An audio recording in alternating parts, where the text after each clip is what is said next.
68 years ago, Ghana's independence ignited a wave of freedom across Africa. It was a moment of triumph, a bold step towards self-determination. But that was not just about breaking free. It was about building, adapting, and striving for the best. As we commemorate this milestone, we pause to reflect on our journey, review our progress and challenges, and reset our vision for Ghana's growth and development.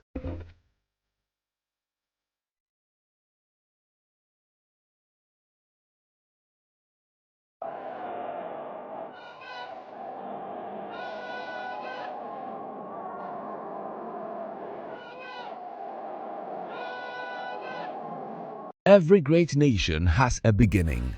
Ghana's fight was for dignity, unity, and self-rule. It was the first of its kind ever. We've been a colony till 57, and we were under the total guidance of the British.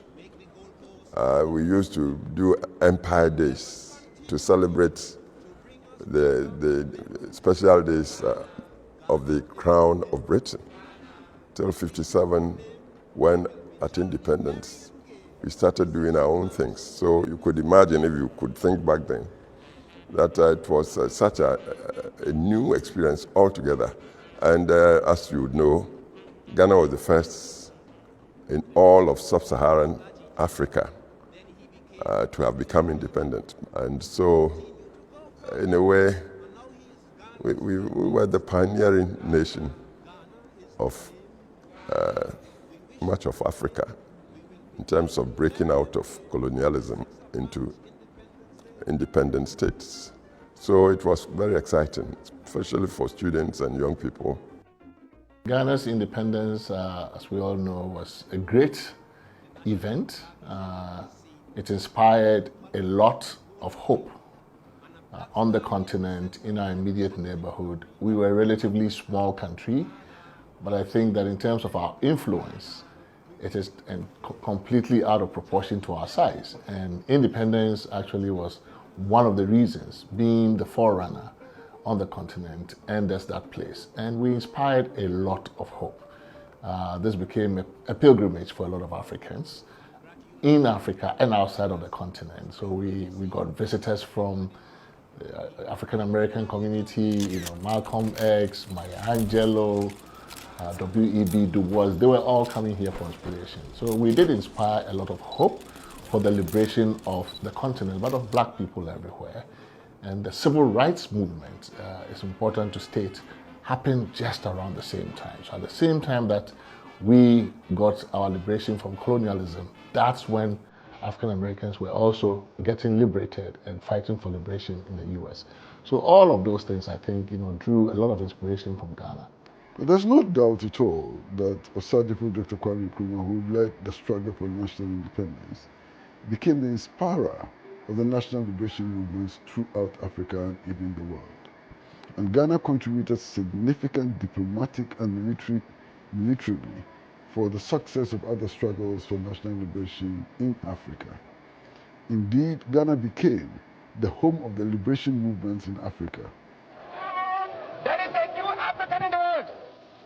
That new African is ready to fight his own battle and show that, after all, the black man is capable of managing his own affairs.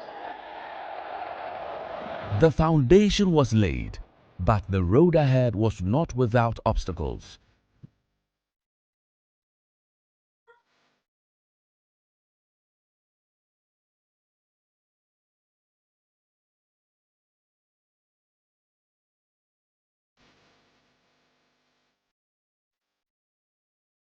Our independence was just the beginning. The task of building a strong nation came with immense challenges: political instability, economic crisis, and social inequalities. I think we've made some progress in terms of economic development, social development. We've made some progress, but we've also had our challenges in the last 68 years or so. If you match the development, the progress that we have made to the challenges that we have had along the line, you can see that we could have done a bit better given the resources that we've had and all of that. So I want to say that we've made some progress. We've also had some challenges. The progress that we have made did not benefit Ghanaians broadly. And therefore, you realize that we will see that Ghana, we've developed, we've made progress here and there, but quite we have a large number of Ghanaians who are left behind. We've been able to make some gains. Today, we can say that as a democracy, we are the shining lights across the sub-region. And many countries come here to learn. Our greatest challenge as a people has been how to sustain our economic development and also informing the developmental agenda of the country sustainably. 68 years, we are on pension if we were working. So we should be able to say that our education system is robust. We have issues around unemployment addressed. We have issues around service delivery addressed. We have corruption minimized to the barest. But today we cannot say that. And so we need to do a lot more. I think a lot of times people forget that it's not just your generation. So when you read history, you think, oh, the guys in the 30s, they fought a lot of things, thinking that it was just about them. They didn't know that it was a relay race. I think the best lesson of history is to know that if we don't learn from it, it will repeat itself, usually the negative one. So the lesson is to say, look, we are in 2025. In 50 years' time, a lot of us may not be here. Those who will be listening or watching this in 2075 should be able to say, these people laid a good foundation for us to get a fighting chance. So let's not forget history, but let's also remember that the future awaits. I would say that's the best lesson that independence teaches us. It is our 68th Independence Day. Like many, including myself, we tend to get impatient about the achievements we have made so far. We think we should have done much more. We should have done much better. The country should have been in a better shape. As I said, I also agree with that. But let us not forget those who for hundreds of years before Independence Day, coming down to the struggle for independence, have made such contributions as have made our independence even possible in the first place. I'm in my early 40s and Ghana is 68. So essentially, my country is about 25 years older than me. So if I met somebody who's 25 years older than me, what would I say to them? Obviously, they know a lot more than I do. But I feel like there's a big opportunity for us to help this country realize its potential before it's 70. 70 is a big year. 2 years is a short time, but we've had a lot of time to work. A lot of countries we admire have run the systems run for hundreds of years. So I feel like Ghana still has a lot to do. But as a 43-year-old, I would say to my big brother Ghana, please don't give up. Keep pushing. We the citizens will make things happen because we are the ones who keep the wheel of the nation running. So we'll keep pushing and make sure the nation does better.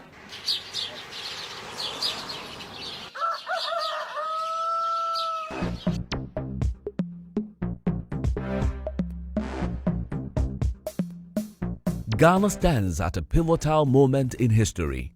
What excites me about Ghana's future is the fact that young entrepreneurs are emerging, and then the entrepreneurial spirit in the youth is something to highly recommend and applaud.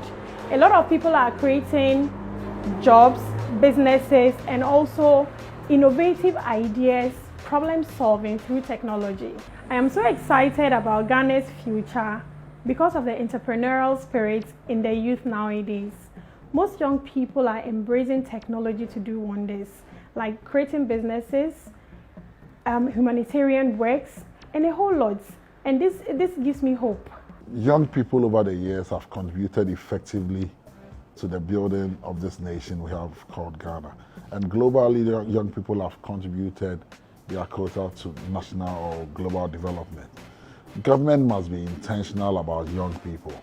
Over the years, we've pretended to be paying attention to young people. A lot of things have said to have been done, but truth be told, nothing has been done. If you go back into our history, in the last 8 years, a lot of programs have been done for young people. Programs that are supposed to empower them, develop them, and create jobs for them. But within the last 8 years, unemployment has risen from 8% to almost 15%. So we've pretended to be doing something, but nothing has been done. We must be more deliberate and more intentional in doing things that will project young people onto a certain pedestal where they can contribute meaningfully. Wherever young people have been given the opportunity, they have taken their chance and have done marvelously well. And so I believe we should bring a lot more young people to that decision-making table.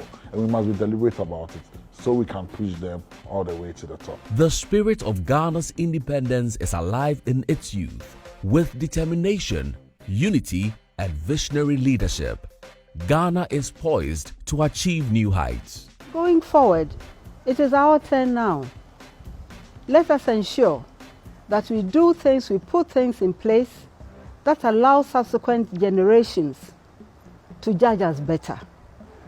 One of the ways I suggest humbly is for us to move those in the margins, in the underserved communities, our disabled people or our differently abled people. We need to move them closer to the center, and we need to move the center closer to them. And I think that by so doing, we may have a more harmonious, equitable society. Happy Independence Day to all of us. From the struggles for our independence to the challenges of nation building, we have stood strong.